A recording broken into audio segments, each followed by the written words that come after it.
la plataforma Learning podrás estudiar la lengua guaraní en prácticos e interactivos módulos por temas. Cada módulo abarca varias lecciones, facilitando el aprendizaje y fijación, creando un hilo conductor que enlaza las lecciones. Los 6 módulos disponibles son: Módulo 1. Vocabulario básico de la lengua guaraní. En este módulo practicarás los saludos formales, coloquiales y los distintos horarios del día, así como la Shegetu, que es el alfabeto guaraní. Incursionarás también en la construcción de frases afirmativas y negativas, sus estructuras y morfología. Tendrás acceso a una lista de verbos con los que elaborar enunciados para describir las actividades de tu día a día. Módulo 2. Cultura y folclore. Es muy interesante y ameno, pues conocerás las costumbres, la música, la artesanía y la gastronomía. Enriquecerás tu léxico en guaraní con vocabulario que guardan relación con la toponimia, la fauna, los mitos, el mate, el tereré, y aprenderás a seguir indicaciones de una receta en guaraní. Módulo 3. Tiempos verbales de los meses y los días. En este módulo aprenderás a nombrar los días y los meses en guaraní, así como utilizar vocabulario relacionado con el tiempo. También podrás expresar situaciones en tiempo pasado, presente y futuro.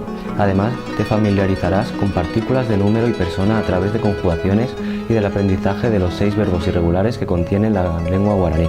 Módulo 4. Sustantivos y adjetivos.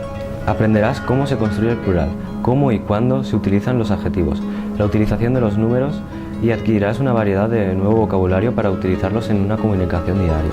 También sabrás cómo nombrar los animales e insectos que se encuentran en el campo y la ciudad, así como distinguir los cuerpos celestes por sus nombres en guaraní a través de variados ejercicios. Módulo 5. Hogar y su entorno.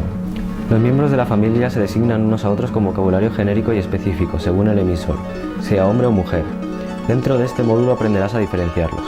Sabrás también nombrar los muebles y electrodomésticos del lugar, así como los elementos del entorno, plantas y árboles. Estarás también preparado para elaborar la lista de la compra en la frutería y la verdulería. Módulo 6. Expresiones, emociones y sentimientos. Este módulo enseña a asignar colores a algunos objetos, elaborar frases de exclamación, sorpresa y de pregunta. También aprenderás a exteriorizar en guaraní emociones, enfados y sentimientos. Serás capaz de crear frases para ocasiones especiales, como felicitaciones de cumpleaños y bodas. Augurar a tus amigos y familiares un feliz cumpleaños, unas buenas vacaciones o felicitaciones por Navidad, Año Nuevo, Pascuas, etc. Contiene también este módulo una mirada a la literatura paraguaya, para conocer los casos, el Mombeú, Guaú y saber el origen de Perú-Grimá. Concluye con el extenso y profundo estudio sobre la narrativa paraguaya del doctor en literatura hispánica y experto en literatura paraguaya, José Vicente Peiró.